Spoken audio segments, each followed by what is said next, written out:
With the survivability rate that we just talked about. Of 99.99. Well, over the age of 80, it's less than that. It's like 85%, 80%, let's just say 80. Yeah. But in any case, it's a pretty high survivability rate. Yeah. And so, people should be given the choice at least, right? So if you're scared and you're worried and you're in, you're it's not just elderly that are so high, it's elderly with comorbidities. Yes. Right? So, because, we talked about, I know 2 over 90-year-olds who got COVID, and it was basically like a regular flu for them in terms of symptoms, and they recovered and they're fine. Sure.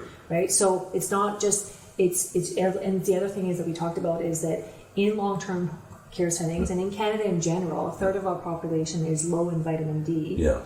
So, more people in long-term care settings have actually a higher percentage of low deficiency in vitamin D. Sure. And we know that low vitamin D has a serious impact on you getting very sick from a viral illness like COVID and or dying from it.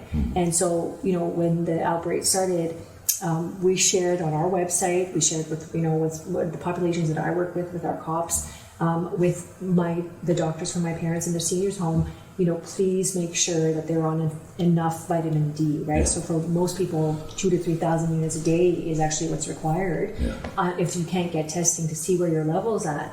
But we haven't really talked about that, which is very peculiar.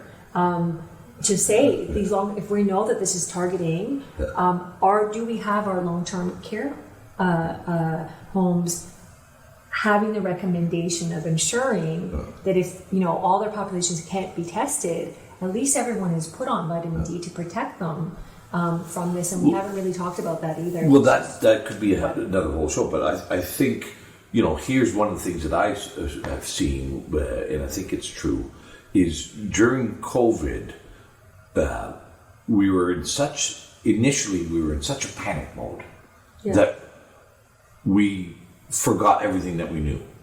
And I say that we forgot everything that we know, and we didn't talk about going outside and getting fresh air, and getting sunlight and getting vitamin D or host immunity. How do you optimize? That's right. Immunity. How do you? And you can eat well, live well, build good health, and protect you from the virus through not just this virus, any virus in the future. There's going to be more viruses. So, but never once did I see anybody in public health in this country say, stock up on some vitamin D and vitamin C and zinc and because we actually did. And when I say we threw out everything we knew, we acted because not only did we not say get additional vitamin D or zinc or anything, we also said stay inside. Yeah. We said stay inside. Don't move. Self-isolate. Close the parks. Close the gyms. So all the things that suppress the immune system. And it's too dangerous to go to the grocery stores, get takeout food.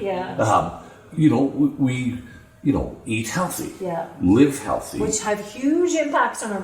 The 2 people that I'm talking about over 90 that recovered and were fine are healthy individuals, are active, their nutrition is good, right? So that in medicine, it's really important. The first thing is do no harm. Our oath says. Which I believe right now, and I would tell you that majority of physicians believe that our response to this virus is doing more harm.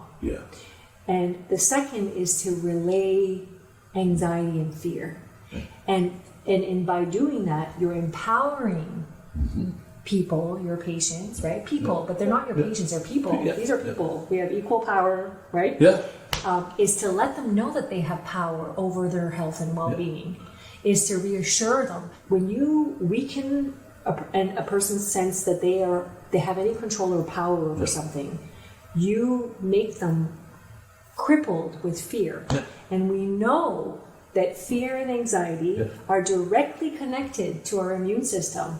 Not just our immune system, but they're the number 1 cause of all disease. More than smoking, more than stress and anxiety, and our mindset is directly correlated to health and well-being. And what I what's been most frustrating for me, especially because my whole career I've been focused on how do you prevent disease and how do you promote health through the training of the mind, through food, through lifestyle measures, right? Because 80% of disease is preventable. If we were doing all those things, is we want people to know that you have way more control over not just this virus, but over your own health and well-being. Well, sure, and I think that's a message that government has failed with miserably. Is we should be telling people, lower your stress levels. Meditate. Breathe. Breathe. Don't live in fear. Whatever it is that's coming, whatever it is, we have built-in systems that are pretty good. Very good. We have good immune systems. We've got good public health systems. Whatever is coming at us, we're smart, we're competent, we're capable. If we think critically and don't throw out all the knowledge that we've accumulated over many, many thousands of years. That's our bodies, and it has an innate healing ability. And let's get outside, enjoy yourself, have a good social, because sociability is an important part of our lives as well. And, we know.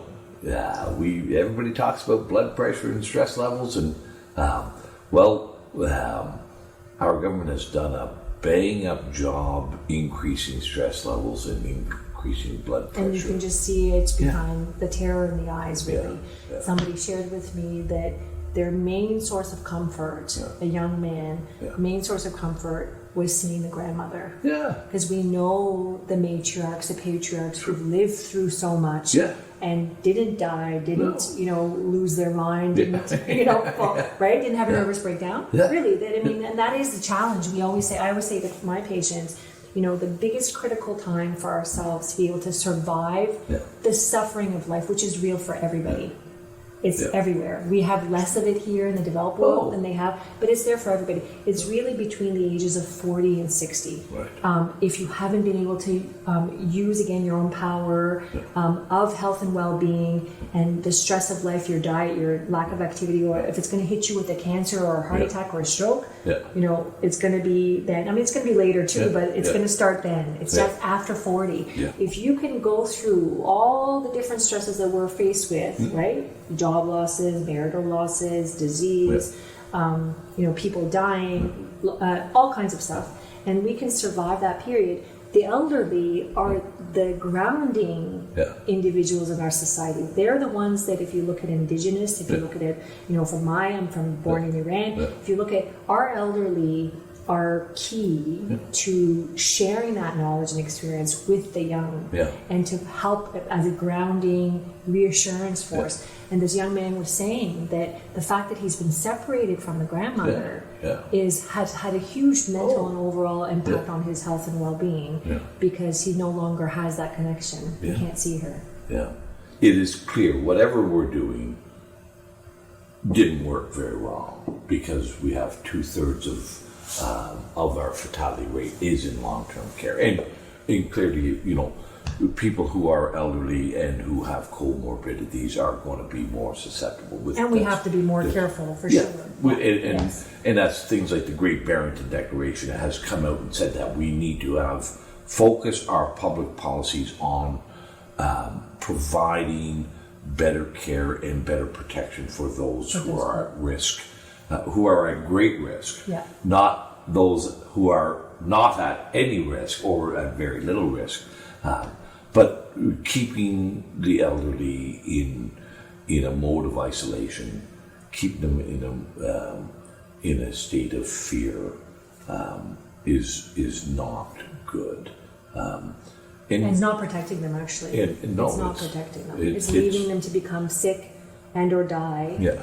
On their own. Because I've seen a number of studies as well, and I think, and again, I'm not a medical practitioner, but it seems to make sense, is if you're in fear, your immune system is diminished. It's definitely. That fear takes away the biological, physiological functions that the immune system requires. That's right. And the immune system is left in a diminished state. That's right. Trying to accommodate the fear that that the body is experiencing, what the mind is experiencing. So, anyway, Dr. Amani, it's always a pleasure chatting. Hopefully, some of these discussions help to alleviate some of the stress. So. And I do hope you continue to speak out. I think it's really important that all physicians speak out. I think it's important that all people speak out. Everybody. Yeah. And share their experience and what they know to be true right now. Yeah. If you like this video, if you like my videos and the conversations that I have, please like, share, follow, tag your friends, whether it's on Facebook or Twitter, Instagram. Let's together bring a little more common sense and a little more reasonableness into our society and our communities. Thank you, Dr. Amani. Thank you, Randy.